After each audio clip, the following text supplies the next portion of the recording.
Foi para a liberdade que Cristo morreu. Foi para a liberdade que Ele nos deu a vida.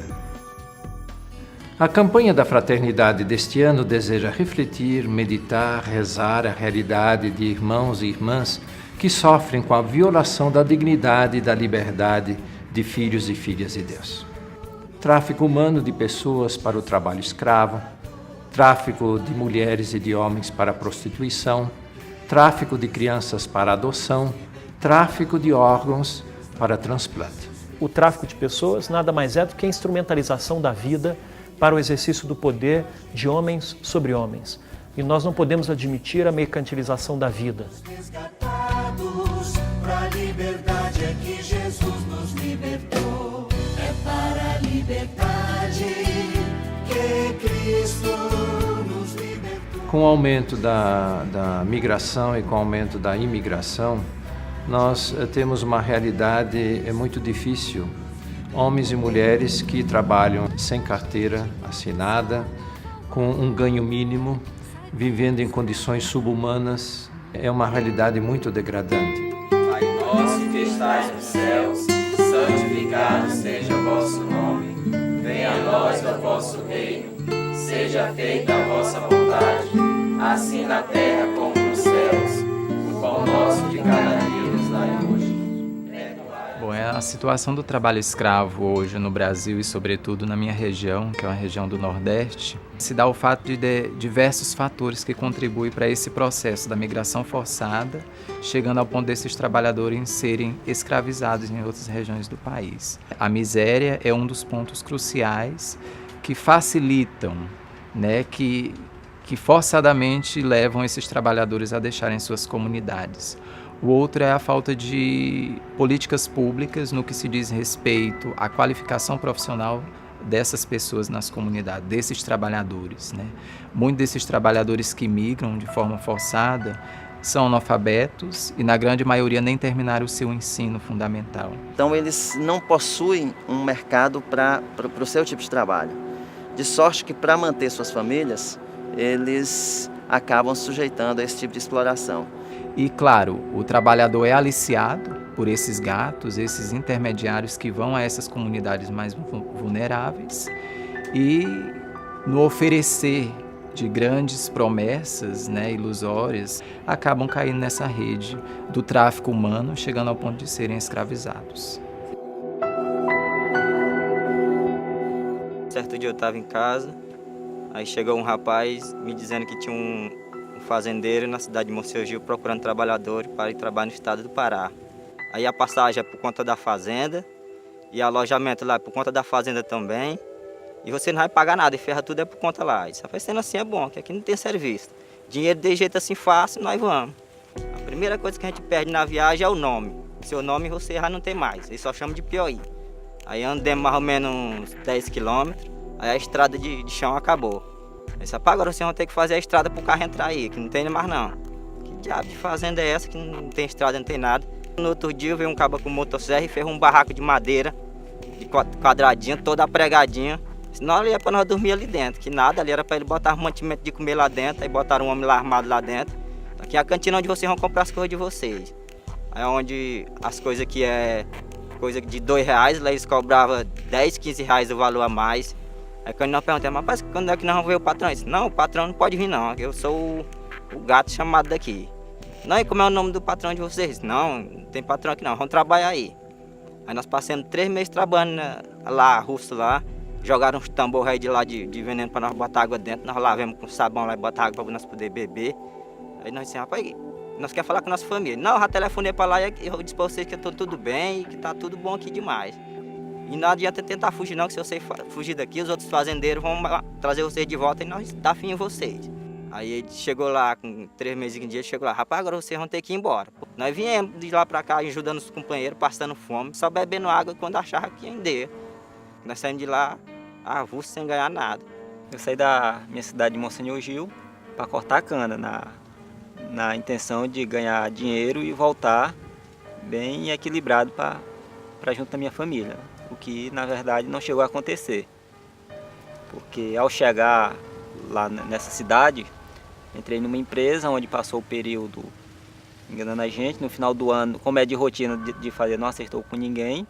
Ou seja, passamos o ano trabalhando, tendo só hora para iniciar, não, sem ter hora para sair. Poderia estar fazendo sol ou chuva, a gente tinha que trabalhar, porque tem uma meta para atingir quando se está cortando cana. Foi uma história de muita luta, de muito sofrimento, né? De mim, de outros companheiros migrantes e dos outros companheiros que foram escravizados lá no estado do Pará, né? Aí nós fomos para o sindicato de lá, da CPT de lá, que acolheu nós lá e deu abrigo, e o advogado dele lá conseguiram. Aí nós recebemos nossos direitos. Aí a CPT foi até o INCRA, nós conseguimos uma terra. Graças a Deus, cada um de nós conseguimos uma casinha e temos terra para trabalhar sem precisar pagar renda. E demos a volta por cima e hoje estamos aqui assentados, né, um assentamento da reforma agrária. A importância do trabalho da CPT é porque ela não faz assim como os governantes muitas vezes, sabe? Ela não dá esmola, ela não dá assim uma coisa para você, uma cesta básica. É como se ela ensina a gente a pescar. Ela prepara a gente, nos prepara para nós construir a nossa história, né? Porque o povo junto tem muita força. Eu sou feliz, é na comunidade, eu sou feliz, é na comunidade, eu sou feliz. Temos que ter muita fé, esperança, em primeiro lugar Deus, que é nosso Pai. E aí, através dessa nossa fé em Deus, nós temos que erguer a cabeça e levantar as mãos.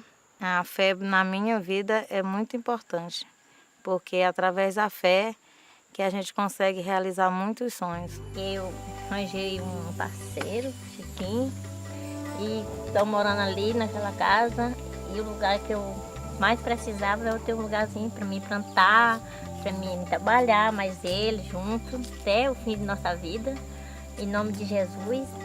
E sempre que nós puder fazer na nossa terra, nós vamos fazer. Plantar arroz, feijão, milho e tudo que precisar.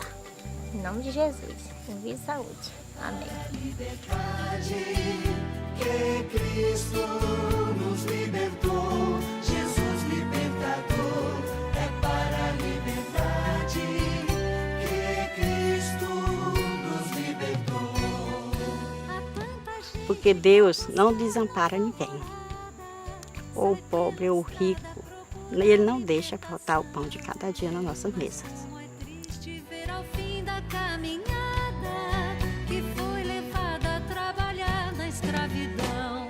É para a liberdade que Cristo nos libertou. A realidade do trabalho escravo não se limita ao meio rural. Nas cidades, nas grandes capitais, cidadãos, principalmente os estrangeiros, vivem numa situação perigosa de exploração e subemprego.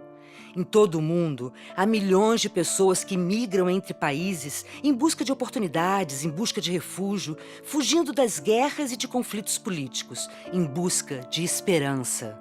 Mas estes migrantes correm riscos, ficam vulneráveis à opressão, à mercê da exploração.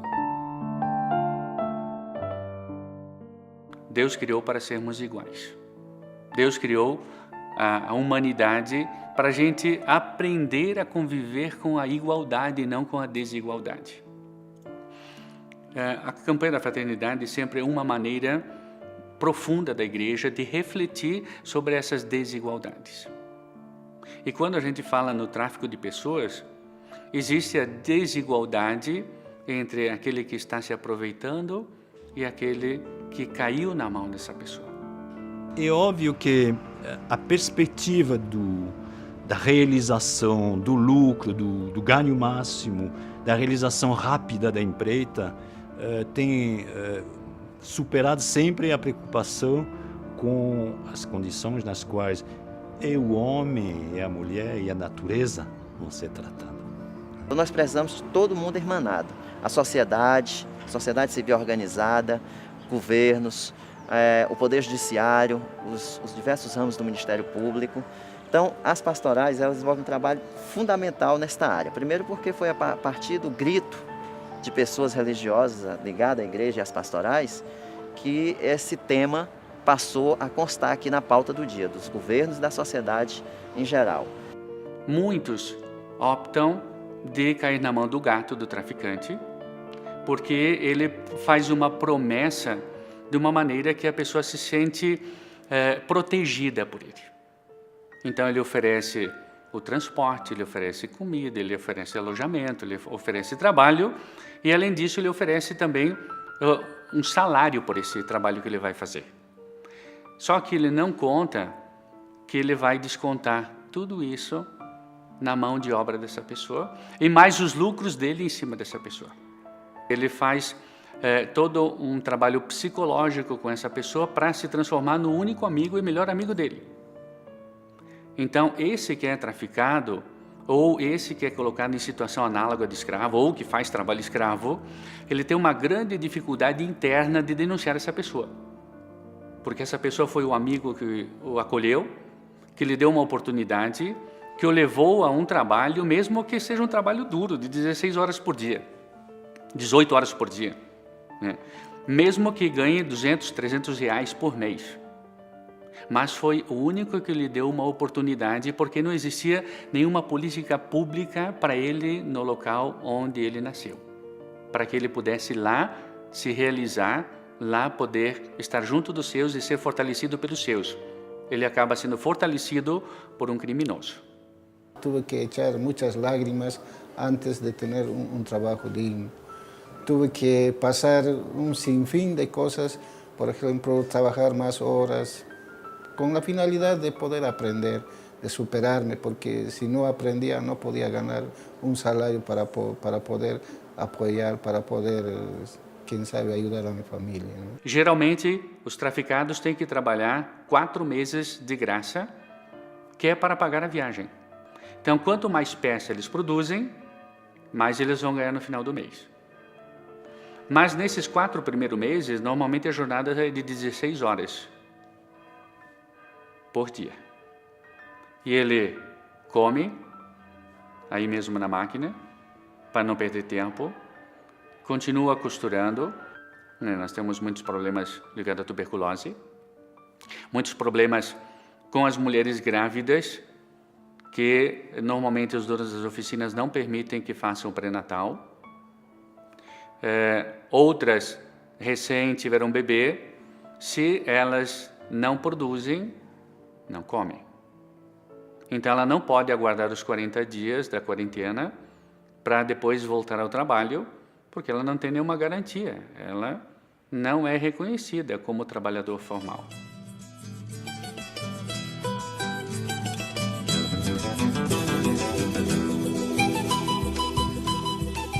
Na Praça Cantuta, em São Paulo, chegam a se reunir nos finais de semana 4.000 imigrantes latino-americanos.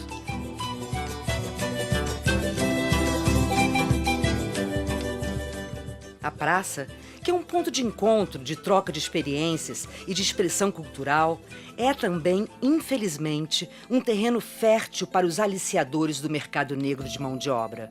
Mão de obra muito barata, quase escrava. Mesmo sabendo que estão sendo filmados de longe, fora dos limites da praça, os gatos, negociadores do subemprego e da escravidão, insistem com esta prática criminosa em plena luz do dia.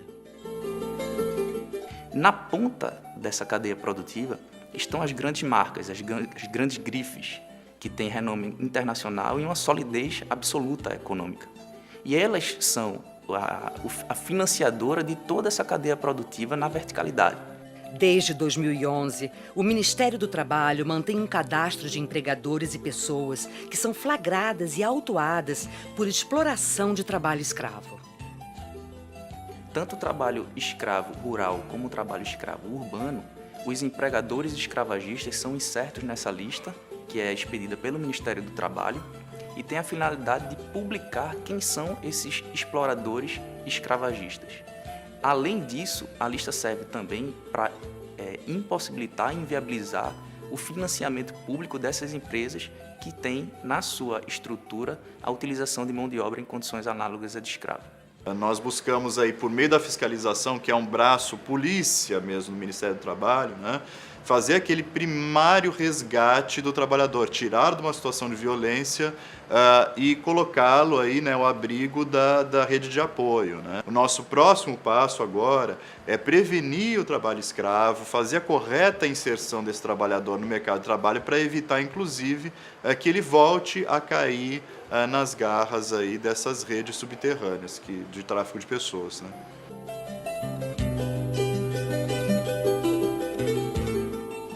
Poco a poquito estamos cambiando la realidad de nuestra vida familiar, que es lo más principal en una sociedad donde vivimos. Yo soy optimista, sé que va a cambiar. ¿Por qué? Porque estamos demostrando a base de conciencia de amor a los derechos de la humanidad. Eu sou boliviana, nascida em La Paz. Meus pais sonham por ter uma vida digna, ter minha casa, ou eles mesmo querem construir a casa. A gente ainda não tem casa. A história do estado de São Paulo, né, e da cidade de São Paulo é uma história de anos e muitos anos de migrações internas e também de imigrações, né, de estrangeiros vindo para cá, buscando sempre uma melhoria de vida, sempre buscando um lugar melhor. E é na maior capital brasileira que funciona a missão Nossa Senhora da Paz. Através do Centro Pastoral de Mediação dos Migrantes, a missão acolhe, orienta e apoia cidadãos que andam pelo mundo movidos pela esperança de novas oportunidades. O ano passado tivemos pessoas de 66 nacionalidades diferentes acolhidas nessa estrutura. Aí bolivianos, paraguaios, chilenos, haitianos o ano passado, africanos, e de 22 denominações religiosas. Não é porque é uma estrutura da Igreja Católica que a gente fecha as portas a outras denominações religiosas. Acolhemos muçulmanos, budistas, outras igrejas cristãs. Tem uma abertura ecumênica e interreligiosa. I try to find a place just for peace.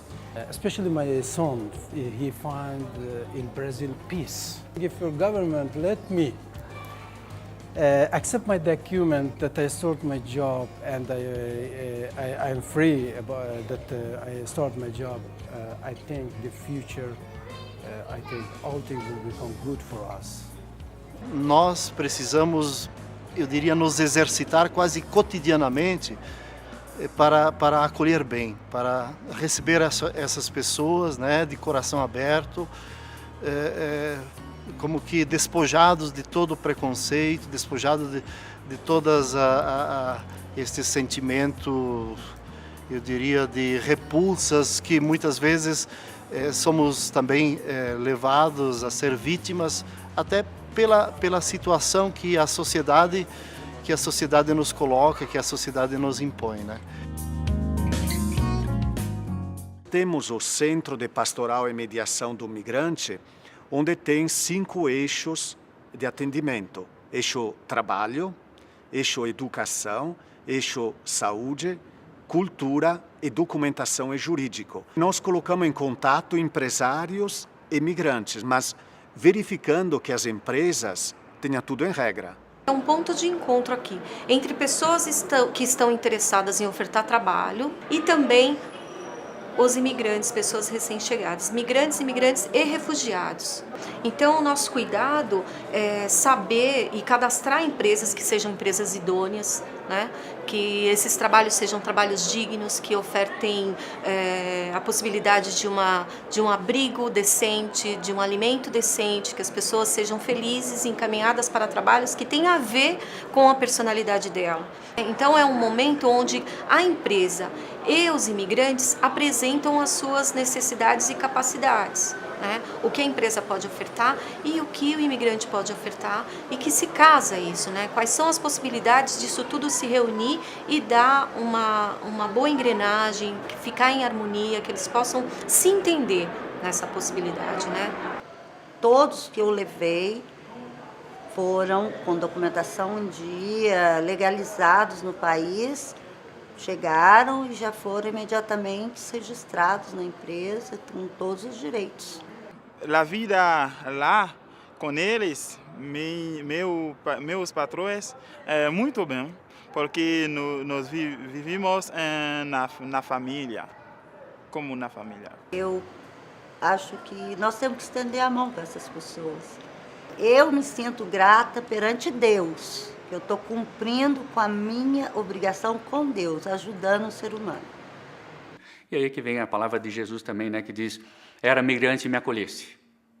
Aí é o amor que se sensibiliza com aquele que está chegando.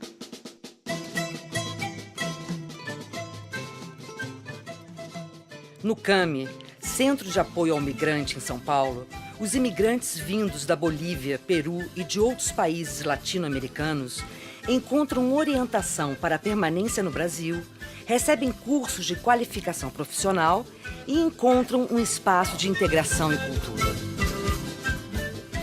É um centro de apoio ao migrante. No es un centro de apoyo solamente a bolivianos o solamente a paraguayos, es un centro integral que acoge a varios inmigrantes, inmigrantes que necesitan de salud, con planes de salud, inmigrantes que necesitan información, porque todos piensan que el inmigrante viene y trabaja, también quiere superarse. La integración cultural es muy importante, porque cada pueblo, cada país, no importa cuál, enseña al brasileño, ¿no es cierto?, a también identificar al pueblo que está mostrando su cultura.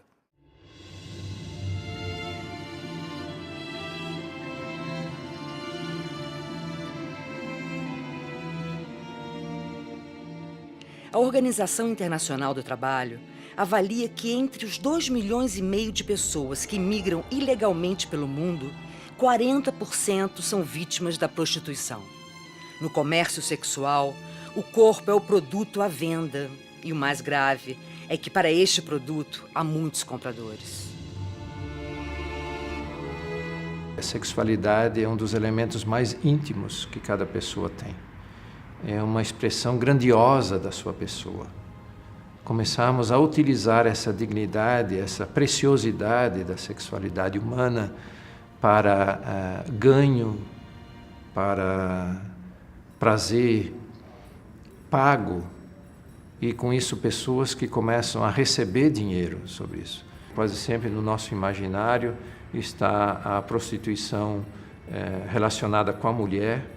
Hoje existe uma prostituição realizada em relação ao homem. Tem crescido também o tráfico de meninos, né, e também de travestis, mas ainda para a exploração sexual, as vítimas em maior número ainda são as mulheres, e mulheres em idades de 14 a 24 anos. Essas pessoas são utilizadas e às vezes são encaminhadas sem saberem para onde estão indo. Sejam homens, sejam mulheres, especialmente em relação aos nossos adolescentes e aos nossos jovens, que é o problema maior, seja o tráfico dentro do Brasil, seja para o exterior.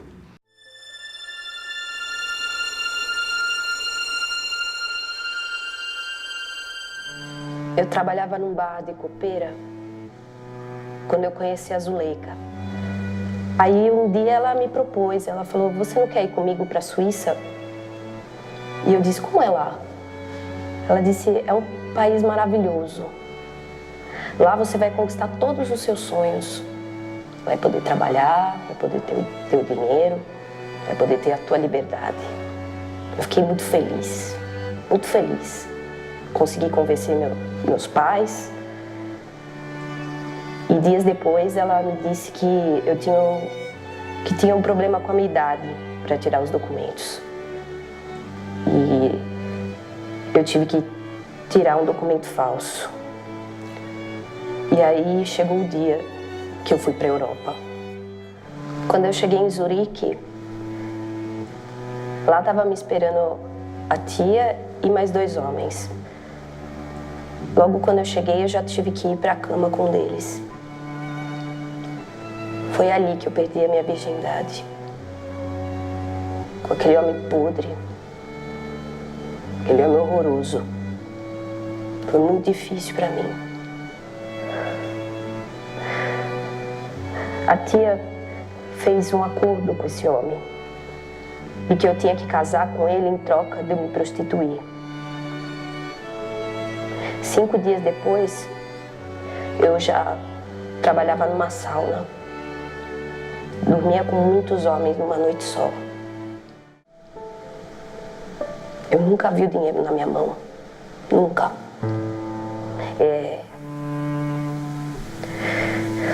Eu terminei grávida. E com 3 meses de gravidez, a tia me propôs um aborto. E eu fiz. 4 dias depois da cirurgia, eu já tive que me prostituir de novo. E eu sentia dores, muitas dores durante a relação, até que eu tive uma hemorragia.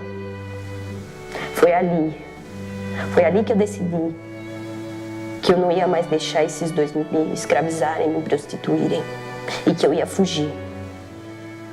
E eu fugi.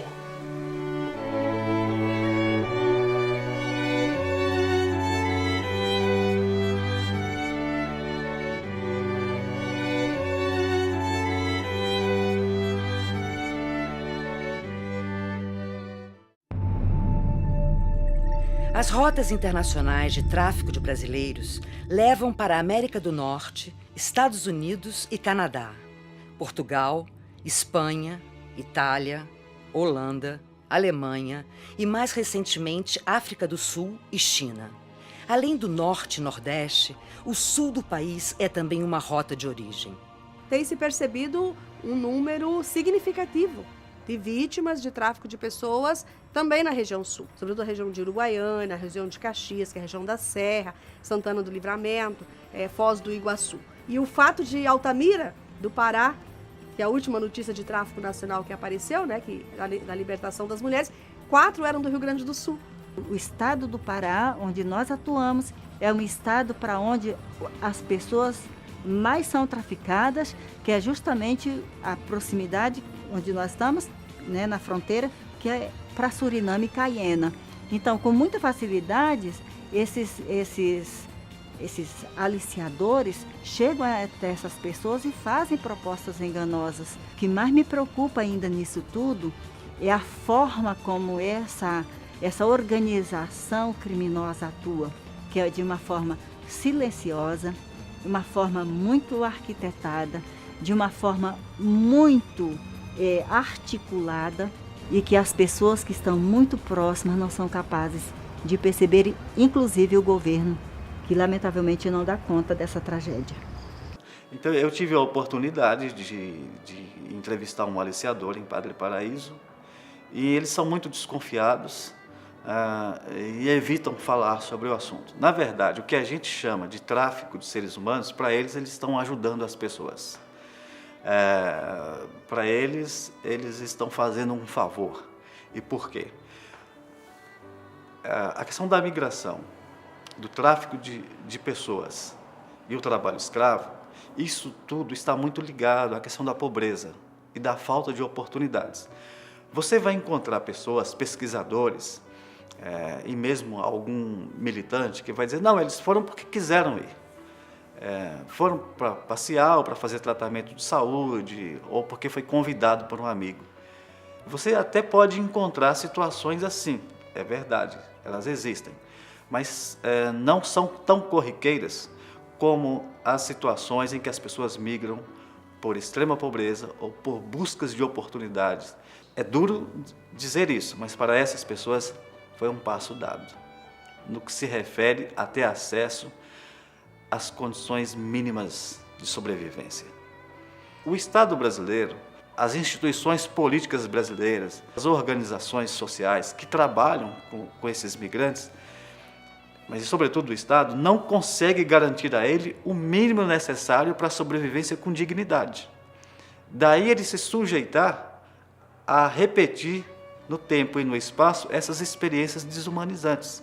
Foi constituída a Rede Nacional de Enfrentamento ao Tráfico de Pessoas, com a criação de núcleos e postos estaduais de enfrentamento ao tráfico de pessoas e com a explicitação de políticas estaduais para dar concretização às diretrizes do Plano Nacional. Nós podemos dizer que o Brasil hoje tem sim instalada uma capacidade administrativa mínima, já inclusive elogiada internacionalmente, mas que certamente nós ainda temos muito que aperfeiçoar e muito o que fazer. O tráfico, na verdade, é uma grande violação, né? Uma grande violação. Para mim não existe um significado maior do que uma verdadeira, sabe, destruição. Uma outra face da tragédia do tráfico humano são as adoções ilegais de bebês e crianças. Existe uma perda da maternidade, da paternidade, quando uma criança some por ter sido roubada do seu meio e ser traficada para que outras pessoas possam realizar o grande desejo da paternidade, o desejo da maternidade. Aqui no meio existem pessoas que fazem deste amor um negócio. Fazem da paternidade e da maternidade um negócio. Vem dinheiro à tona por causa da paternidade e da maternidade. Então, nós não podemos, como igreja, suportar isso. Para a adoção ilegal, a gente sabe que existe, mas os dados não tem banco de dados. Há indagações dos estudos, dos pesquisadores, inclusive de vincular tráfico de criança com o grande número de crianças desaparecidas. Existem muitos elementos que a campanha da fraternidade vai nos ajudar a refletir para que as nossas comunidades estejam muito atentas a um problema não só dos que se trata do trabalho escravo, do tráfico de homens e mulheres para a prostituição, mas também que envolve a questão do tráfico de crianças.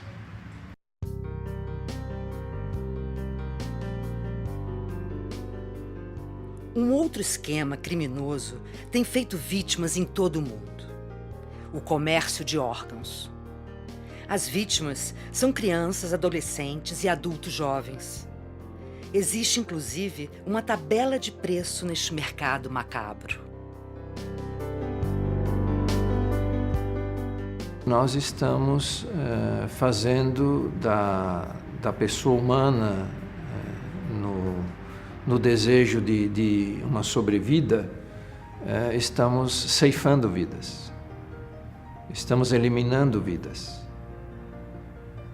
estamos cortando pela metade uma existência, não dando oportunidade aos nossos adolescentes e aos nossos jovens a terem um futuro, simplesmente por dinheiro, de novo, se traficam os órgãos de uma pessoa.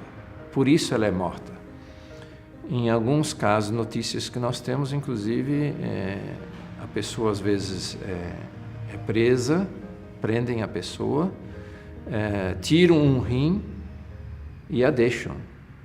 Então aqui existem alguns elementos assim muito difíceis, nós quase ainda não temos dados, nós temos notícias.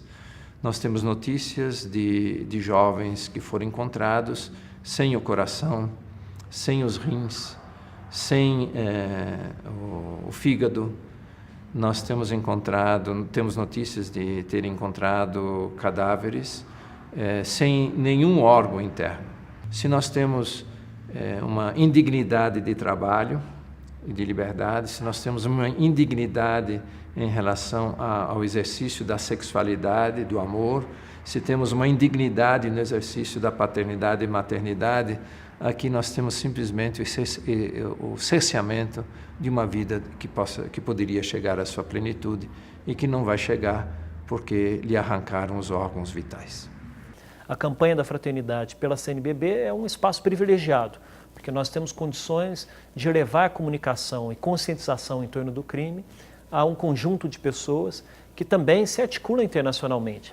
Afinal de contas, o povo cristão está presente em vários cantos do mundo e, evidentemente, que a campanha brasileira ela reverbera para fora na perspectiva de sinalizar que nós aqui estamos preocupados e reafirmar que a condição humana ela deve ser privilegiada na formulação de toda e qualquer política pública. Ofendendo a vida, ofende a pessoa humana, e ofendendo a pessoa humana, ofende a Deus. Pace a tutto il mondo, ancora così diviso dall'avidità di chi cerca facili guadagni, ferito dall'egoismo che minaccia la vita umana e la famiglia. egoísmo que continua la trata de persone, la schiavitù più estesa in questo XXI secolo. La tratta delle persone è proprio la schiavitù più estesa in questo XXI secolo. A campanha da fraternidade poderá nos ajudar muito nesse sentido de podermos dizer assim, fraternidade, isto é, irmãos e irmãs. Irmãos e irmãs que cuidam para que toda essa mobilidade humana que existe hoje no mundo inteiro, ela não caia no negócio. Que a vida humana não se torne um negócio. Que a vida humana não se torne dinheiro. Mas a vida humana, a pessoa humana permaneça na sua dignidade, na sua liberdade que Cristo nos conquistou.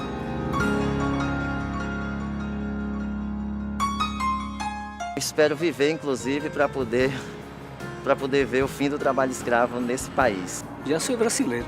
Sou brasileiro. Thank you very, very much. Thank you. Muito obrigado. Merci beaucoup. Liberdade não se compra e dignidade não se vende.